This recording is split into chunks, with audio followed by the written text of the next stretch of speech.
तो खैर सभी को गुड इवनिंग, नमस्कार, राम राम, सत श्री अकाल, अस्सलाम वालेकुम, whatever we feel connected with. तो पहला क्वेश्चन देख लीजिए एक बार। पहला क्वेश्चन है एक आसान सा क्वेश्चन। क्वेश्चन नंबर 1 है, puzzles are also called as brain teasers. Puzzles को क्या कहा जाता है? ब्रेन टीजर्स भी कहा जाता है। Puzzles in mathematics help students in a math class 2। मतलब कि बहुत बढ़िया उषा जी, आंसर कीजिए एक बार, फटाफट से बताइए। देखिए एक बार भाई, पजल्स को ब्रेन टीजर्स मतलब जिसमें दिमाग चले, ब्रेन टीजर्स कहा जाता है पजल्स को। जो लोग सो गए हैं या कल देख पाएंगे वो कल देख लीजिएगा रिकॉर्डेड, अभी फोकस कीजिए। पहेली को ब्रेन टीजर भी क्यों कहते हैं? जो पजल्स होती है मैथ्स में सॉल्व करने के लिए, पजल्स जो होती हैं उनको ब्रेन टीजर्स कहते हैं। क्यों कहेंगे? पहला ऑप्शन है ओवरकम फियर ऑफ मैथ्स। भाई ऐसा हो सकता है कई लोगों को तो डर ही लगता हो, may be. Learn the pre number concept. Pre number concept के लिए कभी भी पजल का इस्तेमाल ना करके कॉन्क्रीट चीजों का या बहुत सारी वन ऑन वन जो काउंट है, बहुत सारी चीजों का इस्तेमाल करते हैं। पजल्स तो जब आपको आती होंगी चीजें तभी तो सॉल्व करोगे, फील गुड नहीं। मेन बात है पजल की, जब भी हम बात करते हैं तो पजल का मतलब है रीजनिंग लगेगी, बच्चे की थिंकिंग पावर लगेगी, उसकी तर्क क्षमता लगेगी, उसका दिमाग लगेगा पहेली में। ठीक कि इतनी चीजें थी, इतनी ये ले गया, उतनी मेरे पास बची क्या, बहुत सारे पजल्स मैथ्स में चलते हैं। तो develop power of thinking and reasoning in the students. छात्रों में सोचने और तर्क करने की शक्ति का विकास करना मेन उद्देश्य है पजल्स का। ठीक है बात। सीटेट का क्लास जल्दी स्टार्ट कर देंगे, अभी नोटिफिकेशन आने दो, है ना। आगे बढ़े, क्वेश्चन नंबर 2 देखिए एक बार। क्वेश्चन नंबर 2 है, who is the most influential exponent of cognitivism. यानी संज्ञानात्मकवाद का या संज्ञानवाद का सबसे महत्वपूर्ण या प्रभावशाली प्रतिपादक, ऐसा व्यक्ति जो कॉग्निटिविज्म के लिए बहुत ही इंपॉर्टेंट कहलाएगा, कौन होगा? John dewy, Benjamin Bloom, Abraham Maslow या फिर जीन पियाजे। ये तो आंख जैसे ही पढ़े ऐसे क्वेश्चन पे सॉल्व हो जाना चाहिए। कुलदीप सिंह बताइए एक बार, है आंसर कीजिए। सिंपल बात है, कॉग्निटिविज्म का मतलब क्या है? कॉग्निटिविज्म का मतलब है विपुल सिंह के जिसमें दिमाग का इस्तेमाल हो। और कॉग्निटिव डेवलपमेंट की थियोरी किसने दी है? जीन पियाजे ने दी है। मतलब कॉग्निटिव डेवलपमेंट में एक सबसे इंपॉर्टेंट नाम अगर आपको चूज करना हो तो आप कहेंगे जीन पियाजे हैं वो व्यक्ति जो बताते हैं स्टेजेस में। कितनी स्टेजेस में? 4 स्टेजेस में। और वो 4 स्टेजेस कैसे हैं? SPCF यानी सेंसरी मोटर, जिसमें सेंसेस के थ्रू जन्म से 2 साल, फिर P फॉर प्री ऑपरेशनल 2 से 6 साल, 7 साल तक इवन, फिर कॉन्क्रीट ऑपरेशनल 7 से 11, और then formal operational 11 and above. तो SPCF जिसकी फुल फॉर्म या एक्रोनिम बना लेते हैं हम, और सम पीपल कांट फोकस से भी याद रख सकते हैं आप। ठीक, तो जीन पियाजे सबसे महत्वपूर्ण नाम है संज्ञानात्मक विकास में। जो जेरोम ब्रूनर हैं वो भी बात कर रहे हैं इसकी, जो आपके क्या नाम है उनका, वाइगोस्की हैं, वो भी इसी की बात कर रहे हैं। बट सबसे इंपॉर्टेंट कौन है? पियाजे हैं। इन्होंने बहुत सारा काम इसमें किया है। ठीक, अब आप कहेंगे पियाजे जो है वो एक क्या है? कंस्ट्रक्टिविस्ट हैं। बिल्कुल मान लेंगे हम, रेडिकल कंस्ट्रक्टिविस्ट है। और जो कंस्ट्रक्टिविज्म है वो भी कॉग्निटिविज्म से रिलेटेड है।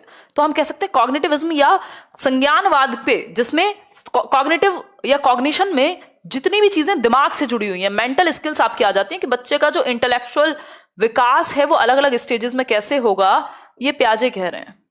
ठीक, इंटेलेक्चुअल डेवलपमेंट दे देता है कई बार कुछ और देता है। एक बार सीटेट को अपना नया सिलेबस अपलोड तो करने दो, बेशक वो पुराना ही हो, बट आने तो दो, तभी तो डिस्कस करेंगे। ठीक है भाई। क्वेश्चन नंबर 3 देखिए एक बार, what is the full form of STM। बड़ा प्यारा सा क्वेश्चन है, STM का फुल फॉर्म क्या है? बताइए एक बार।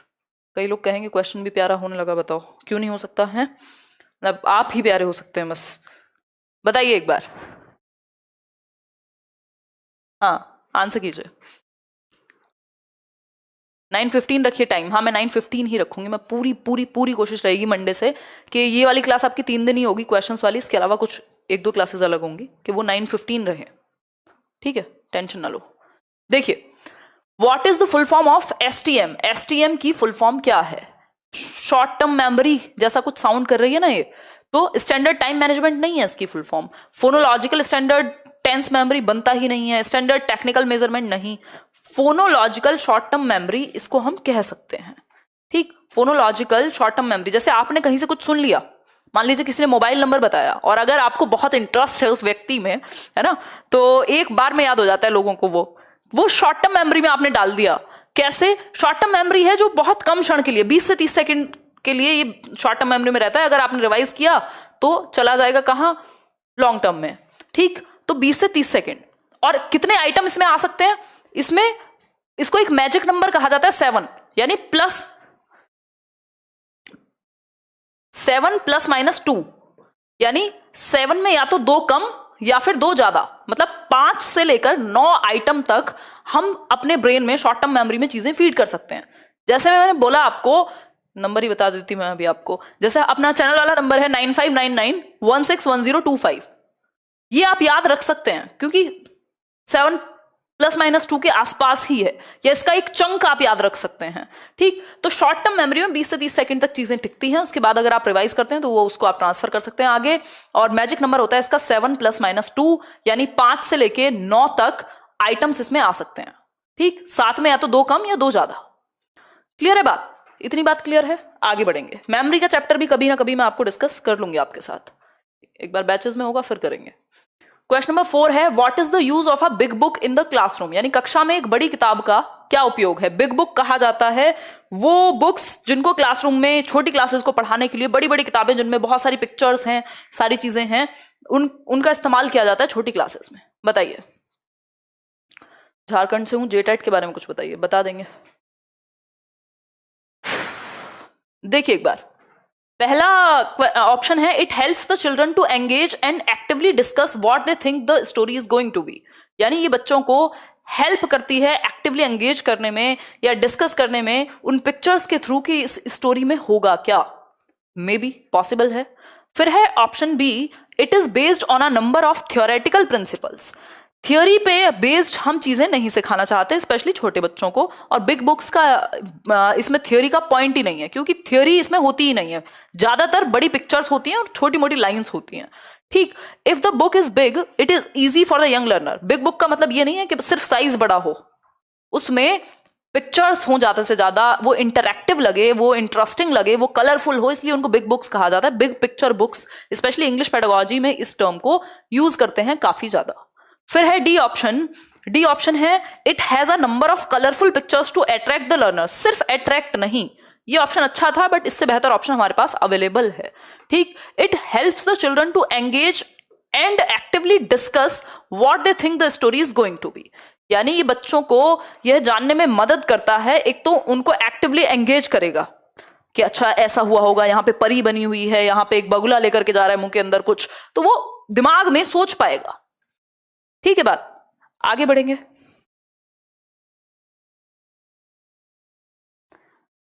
अगर आप देखना चाहें तो ये बिग बुक्स इस तरह की हो सकती हैं, ठीक, कि बच्चे बैठे हुए हैं और वो देख करके आइडिया लगा रहे हैं कि भाई बड़ी बड़ी चीजें हैं, ऐसी स्टोरी की फॉर्म में भी हो सकती हैं। ये इंटरैक्टिव होती हैं, इजीली एंगेज कर पाता है बच्चा और फिर बात कर पाएगा कि नहीं ऐसा नहीं ऐसा हुआ होगा। ठीक, तो ये कहानी है। क्वेश्चन नंबर 5 देखिए एक बार, क्वेश्चन नंबर 5 देखिए, क्वेश्चन नंबर 5 पढ़िए एक बार। अरे अरे अरे अरे, शिवानी सिंह कह रही है इतना सक्सेसफुल होना है कि हिमांशु मैम का नंबर मिल जाए पर्सनल। ऐसी कोई बात नहीं है, मेरे नंबर में भी कितने 10 डिजिट्स ही हैं, बस समस्या ये है कि आप सबको अगर मिल गया तो वो नंबर बंद हो जाएगा। देखो एक बार, क्वेश्चन नंबर 5 है, विच ऑफ द फॉलोइंग, मिलेंगे शिवानी, विच of the following is not the characteristic of educational technology. Educational technology आप जानते हैं आजकल टीचिंग ट्रेनिंग्स में, आपके डीएलएड में, आपके बीएलएड बीएड में ईटी की एक अलग से मोटी सी किताब आती है एजुकेशनल टेक्नोलॉजी की।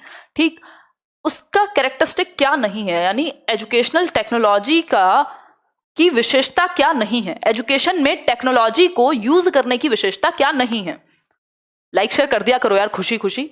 तो एजुकेशन में टेक्नोलॉजी, ये भी तो टेक्नोलॉजी है, ये पेन अपने आप में तो चलता नहीं है, बट आपको इससे मदद मिल रही है। ये बोर्ड भी एक एजुकेशनल टेक्नोलॉजी का हिस्सा है, आईसीटी का हिस्सा है।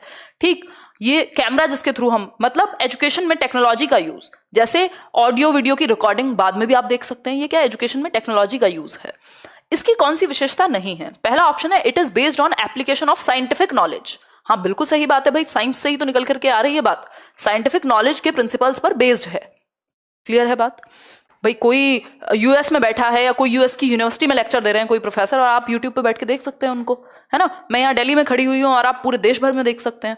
ये क्या हुआ, ये जो साइंस ने तरक्की की है उसके प्रिंसिपल्स पे कुछ एजुकेशन का यूज किया गया। कहाँ? टेक्नोलॉजी, मतलब टेक्नोलॉजी का यूज किया गया एजुकेशन में। It helps making teaching process objective, बिल्कुल सही बात है, सभी के लिए एक जैसा, कोई अंतर नहीं होगा। It encourages learning by controlling the environment, environment control किया जा सकता है क्योंकि क्या है, एक पढ़ाई से रिलेटेड, एक टॉपिक से रिलेटेड। कंट्रोल्ड एनवायरमेंट क्या है?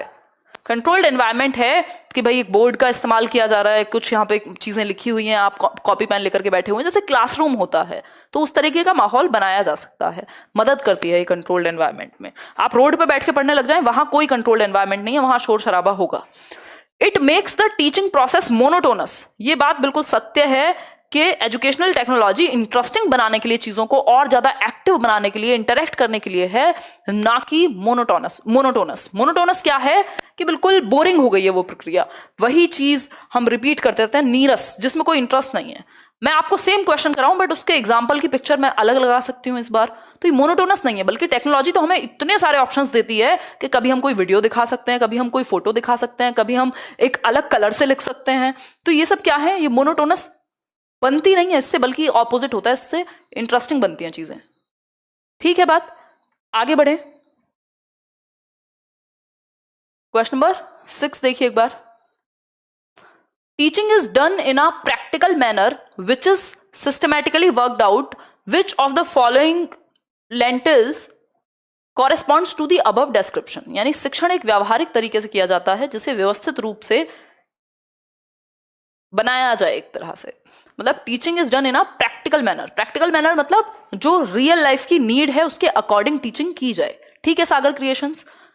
विच इज सिस्टमैटिकली वर्कड आउट, यानी एक सिस्टमैटिकली वर्कड आउट वे में एक सिस्टम हो और प्रैक्टिकल लाइफ से रिलेटेड हो, मतलब रियल लाइफ से जोड़ पाए आप। ठीक, फिर उसके बाद which of the following lentils corresponds to the above description. ये जो कहानी इतनी गाई गई है यहां से यहां तक की, कौन सी बात इस चीज का समर्थन करती है? ड्रिल अप्रोच, या फिर आकस्मिक अप्रोच यानी इंसिडेंटल अप्रोच, देन आपका मीनिंगफुल अप्रोच या सोशल अप्रोच। जब बात हो गई प्रैक्टिकल लाइफ की, प्रैग्मेटिज्म की या रियल लाइफ से जोड़ के सिखाने की। दूसरा सिस्टमैटिकली वर्कड आउट, मतलब एक सिस्टम से वर्क होगा, तो मतलब मीनिंगफुल बनेगी वो, तो मीनिंगफुल अप्रोच। इंसिडेंटल होती है सिर्फ इंसिडेंट के अकॉर्डिंग बता देना, अगर इंसिडेंटल होती तो फिर सिस्टमैटिक नहीं लिखा होता। ठीक समझ रहे हो ना बात को?